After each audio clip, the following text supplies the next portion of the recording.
ये जो सायरन बज रहा है, ये सायरन बज चुका है। ये देखिए सायरन की आवाज आपको वॉर रूम में गौरव और हम गौरव सुन रहे हैं, आप सायरन की आवाज। तो सायरन बज रहा है।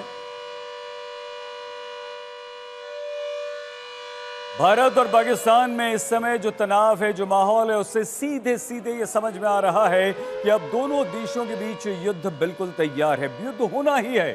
पाकिस्तान ये मानकर चल रहा है कि कभी भी भारत हम पर हमला कर सकता है। हमारे साथी गौरव हमारे साथ हैं। गौरव, ये जो सायरन है ये कल देश भर में बजेगा, मॉक ड्रिल हम करेंगे, इसका मतलब समझाइए। ये खतरे की आहट के प्रति आपको सचेत कर रहा है। खतरे की आहट जो लगातार सहित सुनाई दे रही है। इससे पहले जब मैं रूस में था, यूक्रेन में था, इजराइल में था, वहां पर बमबारी से बिल्कुल पहले ये सायरन सुनाई देते थे कि आपको आगाह किया जा रहा है, आपको सचेत किया जा रहा है कि किसी भी वक्त पाकिस्तान के वो रॉकेट और मिसाइल आ सकते हैं और अगर वो आए तो आपको बचाव के लिए क्या करने की आवश्यकता है, उसकी मॉक ड्रिल अभी होगी। सही बिल्कुल। और देखिए जिस तरह से यहाँ गौरव हमें बता रहे हैं कि युद्ध अभ्यास है ये और तैयारियां पूरी हो चुकी हैं। सिविल डिफेंस मॉक ड्रिल इसे कहते हैं और इसका मतलब है युद्ध के दौरान आम नागरिकों की सुरक्षा कैसे करनी है, महत्वपूर्ण ठिकानों को कैसे बचाना है और युद्ध छिड़ जाता है तो कैसे हमें उससे बचना है। ठीक गौरव, कुछ और जोड़ना चाहेंगे आप? देखिए, इस समय हमारे देश पर खतरा बड़ा है। पाकिस्तान प्रायोजित आतंकवाद सहित 1947 से 2026 तक लगातार हमारा रक्त 2025 तक लगातार बहाता आ रहा है। अब जब सरकार ने निर्णय किया है कि मुंहतोड़ जवाब दिया जाएगा तो पाकिस्तान कुछ ना कुछ तो करेगा। अब जब पाकिस्तान पलटवार करेगा उससे पहले हम किस तरह की तैयारी करें, उसके लिए देश के 300 अलग अलग जगहों पर लोगों को बताया जा रहा है, खासतौर पर सीमावर्ती इलाकों में या जहां वाइटल एसेट, वाइटल पॉइंट्स है, वहां लोगों को बचाव के लिए क्या करना है। ये सायरन युद्ध का मॉक ड्रिल है।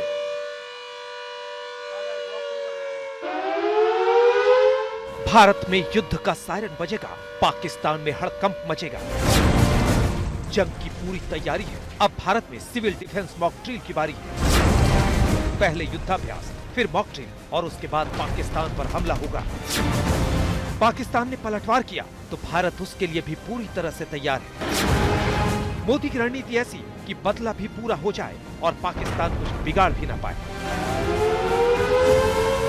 भारत के 300 सिविल डिफेंस जिले में 7 मई को युद्ध के सायरन बजेंगे और मॉक ड्रिल आरंभ होगी। युद्ध काल में कैसे बचना है, इसकी तैयारी कर ली जाएगी और इस मॉक ड्रिल के लिए भारत का हर नागरिक पूरी तरह से तैयार है।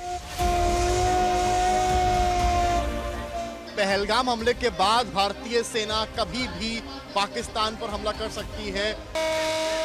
सामने आग लग गई है, अब वो यहाँ बचाने आ रहे हैं। जैसे ही आप इन चौराहों पर इस तरह की आवाज सुनेंगे तो ऐसी जगहों पर न खड़े हों। अलर्ट कर रहे हैं, एक मॉक ड्रिल हो रही है कि हवाई हमला होगा तो क्या करना है। बच्चों को बताया जा रहा है कि कहां जब एयर सायरन होगा या कोई अटैक का सायरन होगा ऐसी आवाज आएगी, बेंचेस के नीचे छुप सकते हैं। और इस मॉक ड्रिल का सबसे अहम हिस्सा है एयर रेड वार्निंग सायरन। इसे ऐसे समझें कि अगर दुश्मन हवाई हमला करता है तो आम नागरिकों को सायरन के जरिए अलर्ट किया जाता है। आपने इजराइल या यूक्रेन में देखा होगा कि कैसे सामने से आती मिसाइल को पहले ही इंटरसेप्ट करके अलार्म को एक्टिव कर दिया जाता था, ताकि अगर किसी भी वजह से एयर डिफेंस सिस्टम मिसाइल को तबाह नहीं कर पाया तो आम लोगों को कम से कम नुकसान हो, सुरक्षित जगहों या नजदीकी बंकरों में जाने का वक्त लोगों को मिल जाए।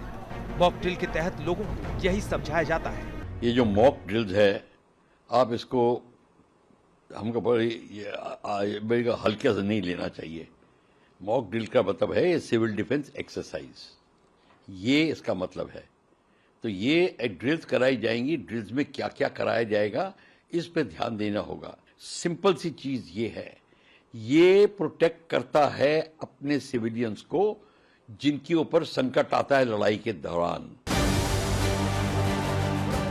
अब सवाल यह है कि गृह मंत्रालय ने मॉक ड्रिल का आदेश क्यों जारी किया, तो इसके जवाब में भारत पाकिस्तान के बीच युद्ध का सीधा संकेत भी है और ये भी संकेत है कि भारत पाकिस्तान के बीच कैसे जंग अब मुहाने पर खड़ी है। यानी अब तक जो पीएम मोदी और भारतीय सेनाओं के बीच बैठकों में बातें चल रही थी, वो क्या बातें हुई, ये मॉक ड्रिल बताने के लिए काफी है। जंग का प्लान तो नहीं समझ सकते, लेकिन ये तय है कि भारत अब पाकिस्तान पर हमला के लिए फुल रेडी है। अब सवाल है कि मॉक ड्रिल के कितने दिन बाद भारत लेगा बदला। भारतीय सेना ने हमले का ब्लूप्रिंट कैसे तैयार किया है? क्यों पाकिस्तान में भारत की मॉक ड्रिल के नाम से ही हड़कंप मच गया है? तो बड़ी बात जो आपके लिए जानना जरूरी है वो ये कि जब 54 साल पहले यानी 1971 में भारत पाकिस्तान के बीच जंग छिड़ी थी तो जंग से 4 दिन पहले मॉक ड्रिल की गई थी।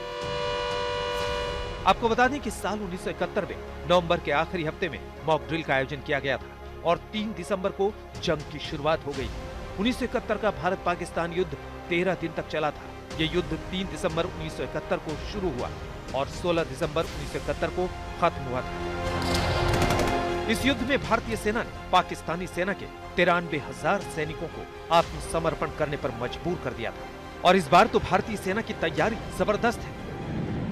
हमारी सेना चुपचाप नहीं बैठी थी और पिछले 7 साल से हमने भरपूर तैयारी की है और उसी के मद्देनजर, उसी के कारण आज हम सब जगह पूरी तरह से ऑपरेशनलाइज हो चुके हैं, चाहे वो हमारी भारतीय वायुसेना हो, चाहे इंडियन नेवी हो, चाहे इंडियन आर्मी हो। हमारे 2 बेड़े अरेबियन सी में ऑलरेडी गश्त लगा रहे हैं, उन्होंने निशाना लगा रखा है कराची पर भी और ग्वादर पर भी। इसके अलावा जो हमारी सेना है पहले से एलओसी पे एक्टिव है और उनकी पूरी तैयारी अच्छी है। वायुसेना भी अच्छे मोरल के साथ ऑपरेशनल है और हमारे लड़ाकू विमान राफेल अस्त्रा मिसाइल के साथ और मीटियोर मिसाइल के साथ पूरी अपनी हमारी जो सरहदें हैं उनकी रक्षा करने के लिए तैयार हैं। गौरव, तैयारी हमारी बहुत जबरदस्त है, राइट? देखिए, एक बहुत पुरानी वायुसेना की कहावत है कि आप शांतिकाल में जितना पसीना बहाएंगे युद्ध में उतना कम खून बहेगा। तो वही अब तैयारी है, पसीना बहाओ ताकि युद्ध में खून ना बहे। बिल्कुल ठीक है। तो सिविल डिफेंस मॉक ड्रिल बस अब से कुछ घंटे बाद हमारे देश के 300 सिविल डिफेंस डिस्ट्रिक्ट्स में शुरू हो जाएगी। युद्ध का सायरन बज रहा है और कल भी बजेगा। ब्लैकआउट भी होगा कल, आपको ध्यान रखना है। तो गौरव, आप हमें और हमारे दर्शकों को आइए, मेरे पास आ जाइए, समझाइए, बताइए कि आखिर इस ड्रिल में होगा क्या क्या क्या क्या चीजें होंगी। देखिए, मैं आपको विस्तार से बताता हूं और अपने दर्शकों को विस्तार से बताता हूं कि आखिर इस ड्रिल में होगा क्या क्या। सबसे पहले स्क्रीन पे समझाइए आप। हवाई सायरन का जो ड्रिल बजेगा, ये जो एयर रेड सायरन आपको सुनाई दे रहा है ना, जैसे ही आप ये एयर रेड सायरन जैसे ही आप सुनिए ना, आप एयर रेड सायरन सुनते ही सबसे पास के बंकर में चले जाइए। इसका मतलब है रेड अलर्ट की स्थिति है, हाई अलर्ट की स्थिति है, आपको सुरक्षित स्थान पर जाना है। ये पहला। फिर ब्लैकआउट प्रोटोकॉल वह सूर्यास्त के बाद होता है, यानी आप अपने घरों की लाइटें बंद कर दीजिए, अंधेरे में आप बैठिए, घर की मोमबत्ती जला दीजिए, लेकिन पर्दा लगा लीजिए। ये बहुत आवश्यक है ब्लैकआउट ड्रिल करना, ताकि दुश्मन के विमान जब आए तो उनको पता ना चले रिहायशी इलाका कहां है। हालांकि 21वीं सदी में night vision cameras and all, correct, 21वीं सदी में उनके पास लैटिट्यूड, लॉन्गिट्यूड, जीपीएस पे पूरी पोजीशनिंग होती है, लेकिन वो केवल वाइटल एसेट्स और वाइटल पॉइंट्स के लिए होती है। आपके घर, आपकी इमारतें सुरक्षित रहेंगी। तीसरा, आत्मरक्षा के लिए क्या क्या कदम उठाने की जरूरत है, इसके बकायदा उपाय सिखाए जाएंगे। किस तरह के उपाय, आप इनको पूरी क्रमबद्ध तरीके से देखिए। नागरिकों को अपनी आत्मरक्षा के लिए क्या करना है, आपके घरों में क्या होना चाहिए। ड्रिल 4 बहुत महत्वपूर्ण, आपको कहां छिपना है, छिपने के ठिकाने, यानी अगर एकाएक बमबारी होने लगे, आप अपने पास के मेट्रो स्टेशन के बेसमेंट में चले जाइए, पास की बिल्डिंग के बेसमेंट में चले जाइए, जहां पर आप बमबारी से सुरक्षित रह सके। अगर नहीं तो आप जमीन पर लेट के अपने कान को ढक लीजिए, क्योंकि कई बार उस गर्जना से आपके कान के पर्दे फट सकते हैं। तो उस गर्जना से आप कैसे बचे, बमबारी के श्रैपनल आपके सिर पर, आप अपने सिर को बचा के रखिए। ये सब बहुत ऐसे कदम हैं जो अगले कई दिनों में सिखाए जाएंगे। फिर ड्रिल नंबर 5 जो मैं अपने दर्शकों को बताना चाहता हूं कि युद्ध की स्थिति में जो राष्ट्रीय स्मारक हैं उनको भी निशाना बनाया जा सकता है, तो वो सरकार के लिए है कि उसको किस तरह से कैमोफ्लेज करते हैं। ड्रिल 6 निकासी रूट पर कि आप कहीं फंस जाए तो वहां से सुरक्षित कैसे निकल सके, ये सब सरकार आपको बताएगी। आप वो सीख कर रखिए ताकि आपको पता चल सके आप कहां से वहां से निकल सकते हैं। फिर मैं आपको यह भी बता दूं कि भारत पाकिस्तान सीमा पर इस समय सईद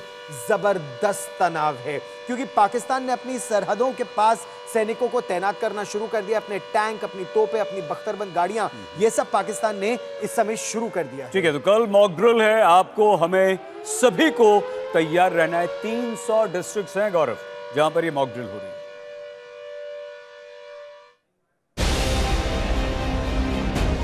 और अब जिस तरह से 1971 की जंग के बाद यानी 54 साल बाद एक बार फिर से सिविल डिफेंस मॉक ड्रिल हो रही है, उससे पूरे देश को समझने और सतर्क रहने की जरूरत है, क्योंकि यह युद्ध के पहले की मॉक ड्रिल बताई जा रही है। ऐसे में लोगों को युद्ध काल में कैसे अपनी हिफाजत करनी है, उसके बारे में जानना और सीखना जरूरी है। इसके लिए आपको रक्षा विशेषज्ञों की बातें भी सुनना बेहद जरूरी है। अब आपको दिखाते हैं कि देश के किन किन शहरों में सिविल डिफेंस मॉक ड्रिल की जा रही है और क्यों। तो सुनिए, देश के कुल 300 सिविल डिफेंस जिले को इनके इंपॉर्टेंस और सेंसिटिविटी के आधार पर 3 कैटेगरी में बांटा गया है। कैटेगरी 1 में वो डिस्ट्रिक्ट है जो सबसे ज्यादा सेंसिटिव है। ऐसे कुल 13 डिस्ट्रिक्ट हैं। जैसे उत्तर प्रदेश में केवल एक डिस्ट्रिक्ट बुलंदशहर कैटेगरी 1 में है, क्योंकि यहाँ नरोरा न्यूक्लियर प्लांट मौजूद है। इसी तरह कैटेगरी 2 में 201 डिस्ट्रिक्ट, जबकि कैटेगरी 3 में 45 डिस्ट्रिक्ट है। भारत और पाकिस्तान के बीच अब तक 4 युद्ध हुआ है। पहला 1947 का युद्ध, इस युद्ध को प्रथम कश्मीर युद्ध कहा जाता है। दूसरा 1965 का युद्ध, ये युद्ध 17 दिनों तक लड़ा गया और दोनों पक्षों के हजारों लोग मारे गए और घायल हुए। ये युद्ध द्वितीय विश्व युद्ध के बाद सबसे बड़े टैंकों का भी गवाह था। तीसरा 1971 का युद्ध, जिसे बांग्लादेश मुक्ति संग्राम भी कहा जाता है, इस युद्ध में पाकिस्तान के 2 टुकड़े हो गए। चौथा 1999 का युद्ध, इसे आमतौर पर करगिल युद्ध के नाम से जाना जाता है। और अब एक बार फिर से भारत पाकिस्तान जंग के मुहाने पर खड़े। आज तक देखो, भारत बुरी तरह से तैयार है, तो गौरव हमले के लिए हम तैयार हैं। कभी भी हमला हो सकता है। तीनों सेनाएं हमारी पूरी तरह से तैयार है, लेकिन देश में, हमारे देश में युद्ध का सायरन बजने लगा है और बहुत सारे लोगों के मन में गौरव, हमारे जैसे आम इंसान के मन में, आप तो एक्सपर्ट हैं, आप जानते हैं डिफेंस को बहुत अच्छी तरह से, और हमारे देश के लोगों के मन में ये सवाल आ रहा है कि हमारे भारत की तरफ से आतंक के विरुद्ध अगर एक्शन हुआ तो क्या गौरव पाकिस्तान पलटवार कर सकता है, या आप हमें ज़रूर बताइएगा। तो हमारे दर्शकों को गौरव आप ये भी बताइए कि मिसाइल अटैक की स्थिति में भारत और पाकिस्तान कहाँ खड़े हुए हैं, हमारी शक्ति क्या है, कितनी मिसाइल्स हैं, अग्नि, पृथ्वी, क्या क्या है, सब बताइए प्लीज। वैसे अगर शुरुआत से बात की जाए तो भारत का जो इंटीग्रेटेड मिसाइल डेवलपमेंट प्रोग्राम था, उसमें अग्नि, पृथ्वी, आकाश, नाग, त्रिशूल, ये 5 मिसाइलें हैं जो पाकिस्तान का बहुत ही बिल्कुल नेस्त नाबूद कर सकती हैं। लेकिन हम समझाते हैं कि किस मिसाइल की कितनी क्षमता है। हम लोग ब्रह्मोस सुपरसोनिक क्रूज मिसाइल का जिक्र कर चुके हैं और मैं आपको मैप के जरिए एक बार फिर ये बताने का प्रयास करता हूं। देखिए, पाकिस्तान एक बहुत सकरा देश है। जब पाकिस्तान बना था तो मोहम्मद अली जिन्ना को सबसे बड़ा दुख यही था कि उन्हें झिंगुर से काटा हुआ पाकिस्तान मिला था। तो एक बहुत सकरा देश है और भारत के पास, आप ये देखिए मिसाइलों की शक्ति को अगर आप देखें तो 5000 किलोमीटर तक वार करने वाली अग्नि 5 भारत के पास है, जो पूरे पाकिस्तान को कहीं भी टारगेट कर सकती है। अग्नि 3 की अगर बात करें तो 3000 किलोमीटर, 3200 इसकी पूरी रेंज है। तो पूरा का पूरा पाकिस्तान इसकी जद में है, जैसा आप देख सकते हैं। लेकिन यही नहीं, अग्नि प्राइम, अग्नि 2 की रेंज 2000 किलोमीटर की है। सही, जैसा आपने बिल्कुल सही कहा। अग्नि प्राइम भी 700 किलोमीटर से 2000 किलोमीटर तक अलग अलग ठिकानों को वो ध्वस्त कर सकती है। फिर हम आपको विस्तार से अगर पूरा समझाएं कि अग्नि, पृथ्वी, आकाश, नाग, त्रिशूल, एंटी टैंक गाइडेड मिसाइल भी आपके पास है, सरफेस टू एयर मिसाइल आपके पास है, लंबी दूरी तक, सतह से सतह तक मार करने वाली मिसाइल आपके पास है।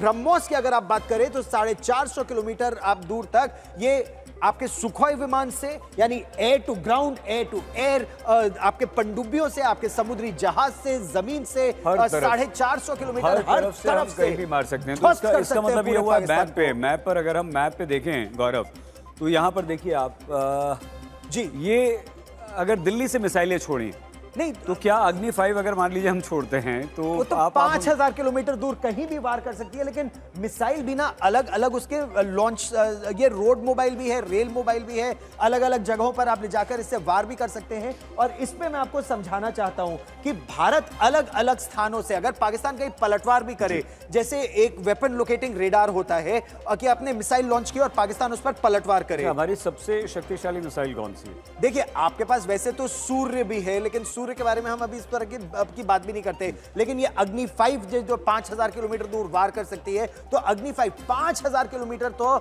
आप और बड़े बड़े दुश्मनों को भी ध्वस्त कर सकते हैं। केवल पाकिस्तान ही नहीं, पाकिस्तान को ध्वस्त करने के लिए भारत के पास बहुत ज्यादा, अच्छा अरब सागर में अगर आप हैं तो पाकिस्तान इतना सकरा देश है, केवल 1000 किलोमीटर उसकी पूरी सीमा है, तो चाहे उसका ग्वादर का है, कराची का है, पसनी का है, ओरमारा का है, उसके सारे पोर्ट्स आप एक बार में ध्वस्त कर सकते हैं अगर युद्ध की स्थिति बने। उससे पहले ही पाकिस्तान को आर्थिक तरीके से भारत दबा देगा। बिल्कुल ठीक है। तो गौरव ने बहुत अच्छी तरह से हमें यहाँ पर समझाया, पाकिस्तान में बैठे आतंक के जो आका हैं वो डर रहे होंगे। तो पाकिस्तान के पास सबसे ताकतवर मिसाइल कोई है गौरव? शाहीन 2।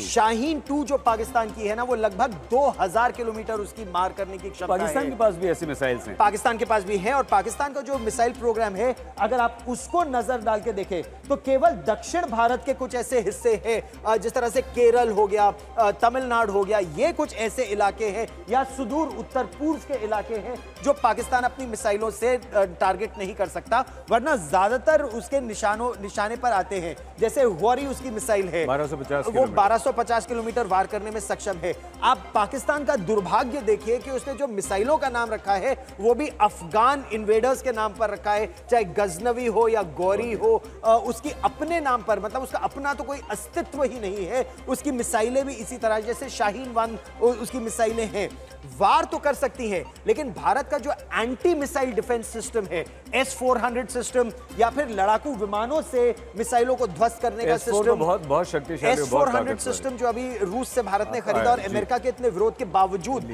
तो किसी भी इनकमिंग मिसाइल को वो आसानी से ध्वस्त कर सकता है। और कई मिसाइलों को तो पाकिस्तान की सीमा के अंदर ही वो ध्वस्त कर सकता है उनकी मिसाइलों को सहित। बिल्कुल, तो ये है भारत की जबरदस्त मिसाइल शक्ति। लेकिन अब यहाँ पर बात आती है गौरव, आतंकवाद और आतंक के आगाओं की, वो साजिशकर्ताओं की, वो आतंकवादियों की जिन्हें पाकिस्तान पालता पोसता है। हम आपको ये बता दें कि आजकल उन सभी की नींद उड़ी हुई है। मतलब ये हुआ कि हाफिज सईद से लेकर मसूद अजहर तक को सेफ हाउस में शिफ्ट कर दिया गया है। ये दोनों आतंकवादी बड़े आतंकवादी हैं, भारत के दुश्मन नंबर 1 हैं, और दोनों को सेफ हाउस में शिफ्ट कर दिया गया है। अभी की खबर हम आपको बता दें। लेकिन हमारे पास ऐसे खतरनाक ड्रोन्स हैं जो पाकिस्तान में घुसकर पाकिस्तान के दुश्मनों का काम वहीं पर तमाम कर सकते हैं। कैसे, बताइए। देखिए, आपको अपने लड़ाकू विमान पायलटों को अभिनंदन, विंग कमांडर अभिनंदन वर्तमान के उदाहरण से भारत ने क्या सीखा कि हमारे पायलट्स की जान बहुत महत्वपूर्ण है। दुश्मन के इलाके में अपने लड़ाकू विमानों को नहीं, बल्कि मानव रहित लड़ाकू विमानों को ड्रोन आप भेज सकते हैं। ड्रोन MQ, हाँ, ये क्या है? तो MQ-9 जो आपका रीपर है या जो सी गार्डियन हमारा है, वो कई घंटों तक आकाश में रह सकता है। उसमें मिसाइलें लैस है, मिसाइलों से लैस वो 36,000 फीट की ऊंचाई से पूरी तरह ध्वस्त कर सकता है दुश्मन के ठिकानों को। तो आपने देखा गौरव ने कितनी अच्छी तरह से हमारी शक्ति, हमारी मिसाइल्स, हमारे ड्रोन, इसमें हमारी अभी थल सेना और जल सेना दोनों बाकी है, वहां भी हम बेहद शक्तिशाली हैं। जल, थल, वायु और साइबर सिक्योरिटी, क्योंकि आप पाकिस्तान का पूरा सिस्टम ध्वस्त कर सकते हैं बिना युद्ध के। और जो उनके आंतरिक समस्याएं हैं, बलूचिस्तान में, खैबर पख्तूनख्वा में, बहुत इस समय पाकिस्तान लचर व्यवस्था में है।